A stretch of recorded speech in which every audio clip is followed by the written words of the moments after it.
kembali di Sapa Indonesia Malam bersama saya Friska Clarissa. Setelah Ferdi Sambo, Putri Chandrawati, Kuatmaruf dan Bribka Riki Rizal Selasa pagi, Barada Richard Eliezer menghadapi sidang dakwaan pembunuhan berencana terhadap Brigadir Yosua di Pengadilan Jakarta Selatan. Eliezer didakwa dengan pasal yang sama dengan 4 terdakwa lain. Kita lihat saudara, Jaksa Penuntut Umum mendakwa Barada Richard Eliezer dengan pasal 340 KUHP tentang pembunuhan berencana. Pasal yang sama yang diterapkan jaksa terhadap 4 terdakwa lainnya termasuk Ferdi Sambo. Dengan penerapan pasal ini, Barada Richard Eliezer terancam hukuman mati atau penjara seumur hidup. Dalam persidangan, Jaksa Penuntut Umum menjelaskan soal peristiwa penembakan yang terjadi pada 8 Juli 2022 di rumah Ferdi Sambo. Jaksa menyebut Richard Eliezer menembak Brigadir Yosua setelah adanya perintah dari Ferdi Sambo. Dalam dakwaannya, jaksa menyebut Eliezer melepaskan 3 atau 4 tembakan terhadap Yosua. Senjata yang digunakan Barada Eliezer yakni jenis Glock 17. Setelah sidang dakwaan Ferdi Sambo dan 4 terdakwa lainnya digelar, apakah semakin menguak peran utama Ferdi Sambo? Kami akan mengulasnya usai tayangan berikut ini. Pengadilan Negeri Jakarta Selatan menggelar sidang perdana kasus pembunuhan Brigadir Yosua dengan terdakwa Barada Eliezer. Jaksa Penuntut Umum mendakwa Eliezer dengan dakwaan primer pasal 340 KUHP tentang pembunuhan berencana dan subsidiar pasal 338 KUHP tentang pembunuhan. Eliezer didakwa telah menembak rekannya Brigadir Yosua di rumah dinas mantan Kadif Propam Irjen Ferdi Sambo di Komplek Polri Duren 3 pada 8 Juli lalu. Eliezer menembak Yosua atas perintah atasannya Ferdi Sambo. Terdakwa Richard Eliezer Pudiang Lumiu kemudian duduk di sofa tunggal dekat saksi Ferdi Sambo. Selanjutnya, terdakwa Richard Eliezer Pudiang Lumiu menerima penjelasan saksi Ferdi Sambo. Kejadian tanggal 7 Juli 2022 di Magelang sebagaimana cerita sepihak dari saksi Putri Chandrawati yang belum pasti kebenarannya dengan mengatakan bahwa waktu di Magelang Ibu Putri Chandrawati dilecehkan oleh Yosua.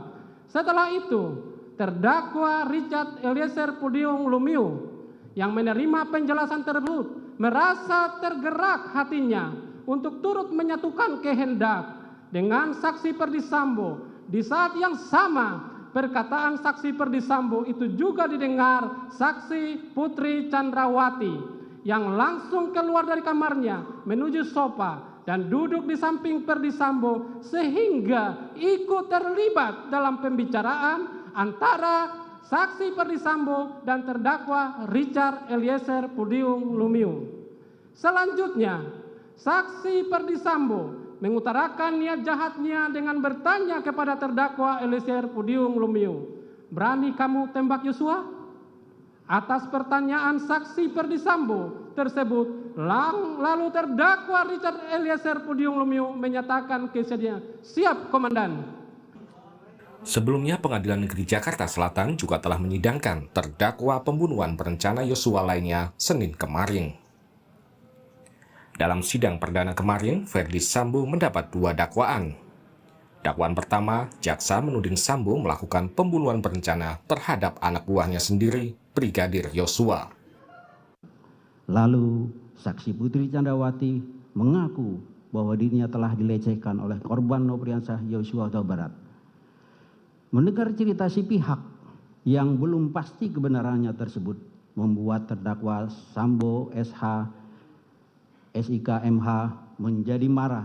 Namun dengan kecerdasan dan pengalaman puluhan tahun sebagai seorang anggota kepolisian, sehingga terdakwa Ferdi Sambo SH SIK MH berusaha menenangkan dirinya, lalu memikirkan serta menyusun strategi untuk merampas nyawa korban Nofriansah Yosua Huta Barat. Dakwaan kedua, Sambo dianggap telah merintangi penyelidikan atau obstruction of justice dalam kasus pembunuhan Yosua. Dakwaan jaksa menyebut untuk menutupi jejak pembunuhan Yosua, Sambo memerintahkan anak buahnya untuk merusak atau menghilangkan alat bukti rekaman CCTV di lokasi pembunuhan Brigadir Yosua. Saksi Cuk Putranto dipanggil oleh terdakwa Ferdi Sambo dan bertanya, CCTV di mana? Dan dijawab oleh saksi Cuk Putranto, CCTV mana Jenderal? Kemudian terdakwa Ferdi Sambo menjawab, CCTV sekitar rumah. Kemudian dijawab lagi oleh saksi Cuk Putranto, sudah saya serahkan ke Polres Jakarta Selatan. Kemudian terdakwa Ferdi Sambo mengatakan, siapa yang perintahkan? Kemudian dijawab oleh saksi Cuk Putranto, siap. Selanjutnya terdakwa Ferdi Sambo meminta saksi Cuk Putranto dengan berkata, kamu ambil CCTV-nya, kamu copy dan kamu lihat isinya. Kemudian terdakwa Ferdi Sambo melanjutkan kata-katanya dengan nada marah. Lakukan, jangan banyak tanya. Kalau ada apa-apa, saya tanggung jawab. Dan dijawab oleh saksi Cuk Putranto, siap Jenderal. Terdakwa lainnya yang disidangkan kemarin adalah istri Sambo, Putri Chandrawati. Putri Chandrawati didakwa dengan pasal berlapis. Jaksa menilai Putri mengetahui dan ikut terlibat merencanakan pembunuhan Yosua. Padahal seharusnya sebagai istri seorang perwira tinggi kepolisian, mengingatkan suaminya agar jangan sampai berbuat yang tidak terpuji dan berlaku sabar dalam menghadapi setiap permasalahan yang ada, serta turut menjaga keselamatan jiwa raga anggota yang melekat kepada terdakwa Putri Chandrawati dan saksi Ferdi Sambo. Akan tetapi parahnya, terdakwa Putri Chandrawati justru turut menyatukan kehendak dengan saksi Ferdi Sambo untuk merampas nyawa korban Nofriansah Yosua Huta Barat, serta turut terlibat dalam cerita skenario yang telah dirancang sedemikian rupa oleh saksi Ferdi Sambo hanya demi membela diri semata dan justru melimpahkan segala kesalahan kepada korban Nofriansah Yosua Huta Barat yang dituduhnya melakukan sesuatu di Magelang padahal belum jelas kebenarannya. Dua terdakwa lainnya, Ricky Rizal dan sopir keluarga Sambo Kuat Ma'ruf, juga telah disidangkan pada hari Senin kemarin. Keduanya juga didakwa ikut terlibat dalam pembunuhan berencana Brigadir Yosua. Tim Liputan, Kompas TV. Berbeda dengan Ferdi Sambo dan Putri Chandrawati, terdakwa Barada Eliezer tidak menyampaikan nota keberatan atau eksepsi atas kasus pembunuhan berencana Yosua. Benarkah ini peran terdakwa Eliezer akan menguak peran besar Sambo? Kami akan membahasnya bersama dengan penasihat hukum Barada Eliezer, Roni Talapesi, dan pakar hukum pidana Universitas Pelita Harapan Jamin Ginting. Selamat malam, Bung Roni, Bung Jamin. Selamat malam, Mbak Priska. Saya ke Bung Roni dulu. Bung Roni, kalau tadi tidak ada eksepsi sama sekali, artinya akan langsung ke pokok perkara pembuktian. Apa pihak Anda melihat jaksa ini sudah tepat, sudah cermat dakwaannya, Bung Roni? Iya, pandangan dari tim penasihat hukum, Mbak Friska, kita lihat sudah cermat, jelas, dan lengkap ya. Jadi kami pikir pun tidak usah mengajukan eksepsi. Karena kan bicara eksepsi itu kan bicara formil ya. Oke. Belum masuk ke pokok perkara, bukan material ya. Tapi dalam hal ini kan kami ada beberapa catatan, sehingga dalam catatan ini ayo kita uji di pembuktian, kan nanti agenda berikutnya adalah pembuktian. Ya, jadi catatan ini dalam hal material, artinya soal pokok perkara dari isi dakwaannya jaksa begitu, Bung Roni? Betul, betul Mbak Friska. Kalau dari dakwaan jaksa penuntut umum, salah satunya adalah Eliezer merasa tergerak hatinya dan empati dengan Ferdi Sambo. Putri menyaksikan saat Sambo bertanya kesanggupan Barada Eliezer untuk menembak Yosua. Nah, kalau untuk bagian ini, apakah sebenarnya empati ini bisakah dikatakan bahwa ada mens rea juga kalau menurut Bung Roni? Atau itu bisa dikatakan masih dalam tekanan menurut Anda? Iya. Kalau tadi yang disampaikan dalam dakwaan itu nanti kita uji di persidangan ya. Tapi perlu kita sampaikan bahwa tadi Mbak Frisya bilang di bawah tekanan, betul itu di bawah tekanan. Karena relasi kuasanya, kemudian klien saya tidak bisa berbuat apa-apa. Hal-hal tersebutnya kan nanti kita buktikan di persidangan ya, nanti kita bantah di persidangan. Oke. Nah itu nanti dalam hal ini kami konsisten bahwa klien saya tetap berdasarkan perintah. Karena logika sederhananya nggak mungkin tingkat pangkat paling rendah paling bawah membantah perintah atau ini arahan dari Jenderal Bintang 2 sangat tidak masuk logis akal lah. Itu kan karena tidak punya pilihan aja. Oke, kalau ini menarik, saya tanyakan ke Bung Jamin. Kalau dari pihaknya Eliezer kan konsisten bahwa ini di bawah tekanan. Tapi tadi ada, kalau dari bahasa jaksa penuntut umum itu ada empati saat Sambo menceritakan kejadian di Magelang, runtutannya seperti itu. Nah, membuktikan mens reanya atau niatnya apakah jadi cukup sulit, Bung Jamin, atau harus lebih berhati-hati lagi? Ya, terima kasih Mbak Friska. Jadi dalam menentukan adanya unsur mens rea dalam diri seseorang itu, dari niat jahat itu ada keinginannya atau willing and wittingnya itu dimunculkan karena maksud tujuannya memang untuk melakukan pembunuhan. Jadi ada nggak maksudnya itu? Maksudnya itu datangnya dalam diri orang tersebut, atau kalau dalam masuk konsep pasal 55 itu bisa juga dari orang lain. Karena apa? Karena dianjurkan melakukan pembunuhan atau disuruh melakukan pembunuhan tersebut. Nah, kalau terkait dengan Baradae, kita lihat bahwasanya dia adalah eksekutor, niat jahatnya tidak muncul dalam diri dia, tetapi niat jahat itu muncul dari penganjurnya, itu FS begitu. Nah, jadi FS inilah yang menganjurkan untuk melakukan perbuatan pembunuhan. Dilemanya waktu kemarin itu ada yang disuruh hajar cat, ada yang suruh tembak. Nah, tapi sekarang kan sudah jelas dan terang kalau memang perintahnya bukan perintah hajar, tetapi perintahnya adalah bunuh, begitu. Jadi konteksnya ada sama-sama, relasinya sama, relasi membunuh dari penganjur dengan membunuh dari eksekutor. Nah, kapan seorang eksekutor tidak dapat dipertanggungjawabkan atas perbuatannya? Apabila ada overmah. Overmah itu adalah tekanan yang begitu kuat dari luar diri orang tersebut, sehingga orang itu tidak punya pilihan untuk tidak mengatakan tidak terhadap perintah tersebut. Sifatnya ada dua. Pertama yang namanya sifatnya mutlak, yang kedua relatif.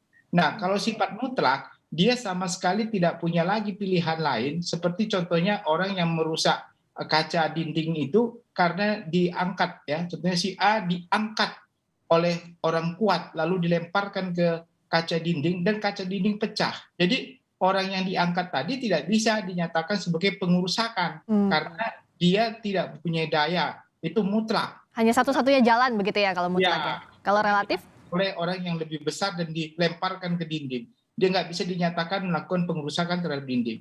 Yang kedua, yang terkait dengan kekuasaan dari luar yang relatif. Contohnya tadi, orang melakukan pembunuhan di atas tekanan tembakan atau ancaman pembunuhan oleh orang yang menyuruh melakukan tadi. Nah, kalau dia terpaksa membunuh, kalau dia tidak dibunuh, maka dia akan ditembak. Atau kalau dia tidak membunuh, saudaranya atau family-nya akan dibunuh. Nah, ini kan relatif. Jadi tidak langsung dia langsung, tetapi ada orang lain jeda waktu dan ada juga space tempat dan jarak yang berbeda. Nah, ini yang disebut relatif. Ini juga termasuk dalam kategori overmah. Jadi ada sifat mutlak, ada sifatnya relatif. Nah, kita kembali ke dalam kasus ini. Apakah Baradae termasuk dalam golongan yang mana? Nah, nanti kita lihat kalau dalam fakta persidangannya dikatakan dia punya relasi kekuasaan yang tidak punya pilihan untuk tidak melakukan suatu perbuatan itu, kalau tidak lakukan maka dia nyawanya terancam atau nyawa keluarganya terancam, nah itu masuk overmah. Tapi kalau tidak itu, maka pembuktiannya akan sulit untuk dibebaskan dari alasan overmah tersebut. Begitu, Mbak. Dan arahnya ini sepertinya Bung Roni dari tim kuasa hukum ke arah overmah ini ya? Tidak ada pilihan lain begitu? Iya, Mbak Friska, nanti kita sampaikan di persidangan ya. Kan terkait dengan alat bukti yang lainnya, keterangan klien saya, saksi yang lainnya, kemudian keterangan saksi dengan alat bukti yang lain, persesuaian saksi dengan alat bukti yang lain sesuai pasal 185 ayat 6. Itu nanti kita akan sampaikan di persidangan. Tetapi yang menarik di sini, Mbak Friska, bahwa dalam fakta ini adalah bukan satu saksi, bukan saksi ya. Karena ini berkesinambungan. Konstruksi peristiwa pidana ini seutuh, jadi tidak bisa sepotong-sepotong saja. Tapi kalau diklaim sama pengacaranya Ferdi Sambo bahwa itu adalah hajar, kemudian hanya satu saksi, ya kita bantah bahwa itu tidak benar. Bahwa perintahnya adalah tembak, kemudian kedua adalah bukan satu saksi, dia lupa kan ada alat bukti yang lainnya. Nah, nanti kita sama-sama, tetapi dalam hal ini perlu kami sampaikan bahwa klien saya tetap konsisten mengikuti proses yang ada. Termasuk untuk membuktikan Kejujurannya- ini, Bung Roni, yang menarik, bagaimana membuktikan kalau kata jaksa kan saat masih ada unsur pembunuhan berencana, salah satunya masih ada waktu untuk berpikir begitu. Nah, termasuk pada saat Eliezer berdoa tapi diakhiri dengan menembak Yosua. Itu masih satu rangkaian yang sama di bawah relasi kuasa itu, Bung Roni? Karena kalau dari dakwaan jaksa kan masih ada waktu mengurungkan niat sebenarnya. Ya, itu kan dakwaannya jaksa, Mbak Priska kan. Tetapi kan kami punya pembelaan tersendiri kan. Pembelaan tersendiri kami ya itu tadi yang disampaikan mengenai relasi kuasa ya. Bahwa klien saya tapi menarik tadi yang disampaikan oleh Pak Jamin ya mengenai overmah. Nanti kita sama-sama uji di persidangan. Kalau teknis ini pasti nanti akan dibuktikannya di persidangan, Bung Roni. Kalau gitu saya tanyakan ke Bung Jamin. Tadi dari mulai overmah termasuk juga masih ada jeda waktu berpikir. Itu kan salah satu unsur penting dalam pasal pembunuhan berencana, Bung Jamin. Dari mulai sekuensnya dari Saguling ke Duren 3, lalu juga tadi sempat berdoa sebelum menembak Yosua. Nah, waktu berpikir ini tuh masih bisakah harus dibuktikan nantinya terkait dengan overmah tadi, kondisi-kondisi itu, Bung Jamin, untuk mengurungkan niat sebenarnya? Ya, jadi kita lihat overmahnya di mana, di tempat yang mana. Contohnya kita bicara di Saguling. Saguling itu kan belum terjadi suatu perbuatan yang harus dilakukan. Dia hanya menyatakan, oke, setuju saya untuk melakukan pembunuhan. Tetapi orangnya tidak ada di situ gitu loh. Jadi itu relasi kuasanya belum begitu kental di situ. Tetapi kalau sudah masuk ke tempat kejadian di Duren 3, lalu dia perintahkan, kokang senjatamu. Lalu dia bilang, FS-nya pegang senjata juga, dan juga si Baradae juga pegang senjata. Ini membuktikan relasinya semakin kuat, dan itulah relasi di situ yang kemungkinannya menurut saya strategi lawyer ini bisa terkenanya di situ, bukan di Saguling. Kalau Saguling tuh kelihatannya tidak ada relasi yang bisa dilangsungkan dieksekusi begitu. Jadi dia masih bisa berpikir, masih bisa menolak juga. Dan itu tidak ada kejadian, jadi tidak bisa dinyatakan sebagai overmah. Meskipun perencanaan diduga terjadi dari mulai Saguling sebelum ke rumah dinas begitu, Bung Jamin? Oh iya, perencanaannya bisa terjadi di mana-mana kan tentunya ya, bisa di Saguling, bisa di mana gitu. Tetapi dalam keadaan itu tidak ada suatu perbuatan mens rea gitu yang bisa dinyatakan sebagai suatu perbuatan pidana. Karena kalau pidana itu, Mbak Priska, itu tergantung kepada pidana itu kan material gitu. Mati orang dulu, baru ada pidananya. Kalau belum mati kan nggak ada mens rea-nya. Ya, perbuatan pidana itu terjadi 340-nya di TKP Duren 3 begitu ya, Bung Jamin, sederhananya ya? Ya, jadi konteks pidana adalah kalau pidana material akibat dari suatu perbuatan yang dipidana, bukan rencananya. Rencana itu merupakan klasifikasi pembinaan dari 338, 340. Jadi kalau yang matinya di Duren 3, disitulah lihat apakah memang ada kehendak dia untuk membunuh mens rea-nya di situ. Kalau di awalnya itu nggak bisa dijadikan dasar karena belum mati orangnya, begitu Mbak. Oke. Dan nanti Selasa depan di sidang pembuktian, Bung Roni betul ya keluarga Yosua jadi salah satu saksi begitu?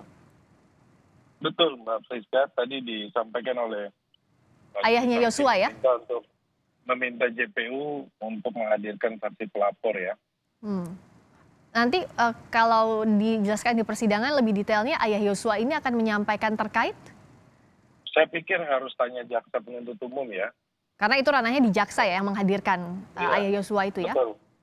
Nah, kalau Bung Jamin, seberapa krusial nantinya ayah Yosua ini akan dihadirkan di persidangan terhadap Eliezer sebagai terdakwa? Ya, pertama mungkin ada kalimat yang mungkin diucapkan oleh Eliezer memaafkan, dan mungkin nanti di sana ayah dari Joshua juga memberikan maaf ya, sudah memberikan maaf. Dan kalau relasi langsung saya kira tidak ada terkait dengan hubungannya itu hanya relasi terkait dengan anaknya dibunuh dan dia juga meminta maaf atas pembunuhan tersebut begitu kan. Kalau secara faktual terhadap terjadinya suatu perbuatan pidana kan dia nggak melihat sendiri, mengalami dan mendengar terjadinya tersebut. Jadi nggak ada relasi itu sebenarnya. Begitu. Tapi terkait tadi ya permohonan maaf dari Eliezer dan bagaimana keluarga begitu ya terkait pasca pembunuhannya, bukan soal TKP di pembunuhannya begitu ya, Bung Jamin? Ya, ya benar, karena dia tidak melihat sendiri, Ya. tidak mengalami sendiri ya apa yang terjadi. Jadi dia cuma sebatas ya sudah memaafkan dan itu akan memberikan keringanan nantinya bagi dia kalau seandainya terbukti begitu. Tadi Eliezer sempat meminta maaf kepada keluarga Yosua, meminta maaf kembali ya, Bung Roni. Sebelumnya kan sudah pernah juga lewat surat, tapi tadi meminta maaf secara terbuka lagi. Eliezer juga sempat terlihat menangis. Anda bisa menceritakan? Ya, Mbak Friska, memang kan situasi yang dialami oleh klien saya terkait dengan kejadian di rumah Duren 3 ini kan terbayang-bayang selalu kan. Rasa bersalahnya tinggi kan. Karena apa? Klien saya ini dengan almarhum ini tidak ada masalah. Jadi tidak ada masalah, kemudian dalam waktu yang sangat singkat diperintah. Perlu kita sampaikan bahwa dengan rasa bersalah ini kan dia mengaku, dia jujur, dia menyampaikan semuanya.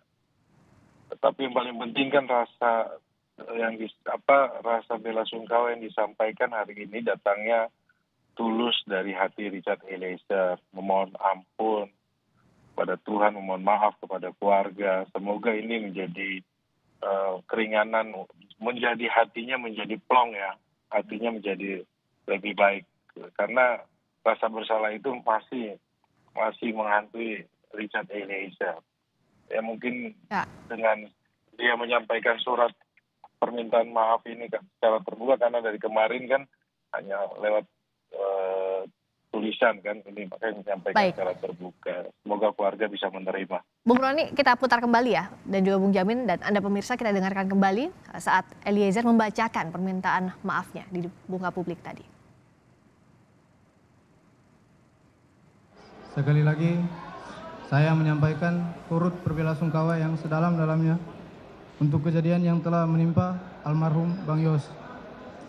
Saya berdoa semoga almarhum Bang Yos diterima di sisi Tuhan Yesus Kristus.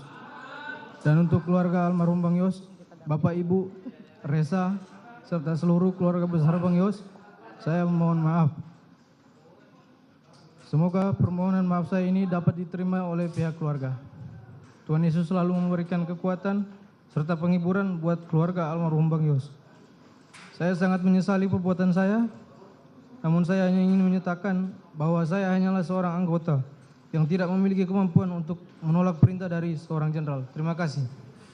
Bung Roni, ini Eliezer yang meminta untuk membacakan permohonan maaf langsung di depan publik atau dari tim kuasa hukum menyarankan untuk membacakan ini kembali? Itu dari Baradae langsung ya, dari Richard Eliezer ya. Kami juga pun lihat ketika tadi saya dampingi dari Rutan Bareskrim, dia menyampaikan kepada saya dia mau menyampaikan sesuatu ya. Saya bilang silakan chat ya.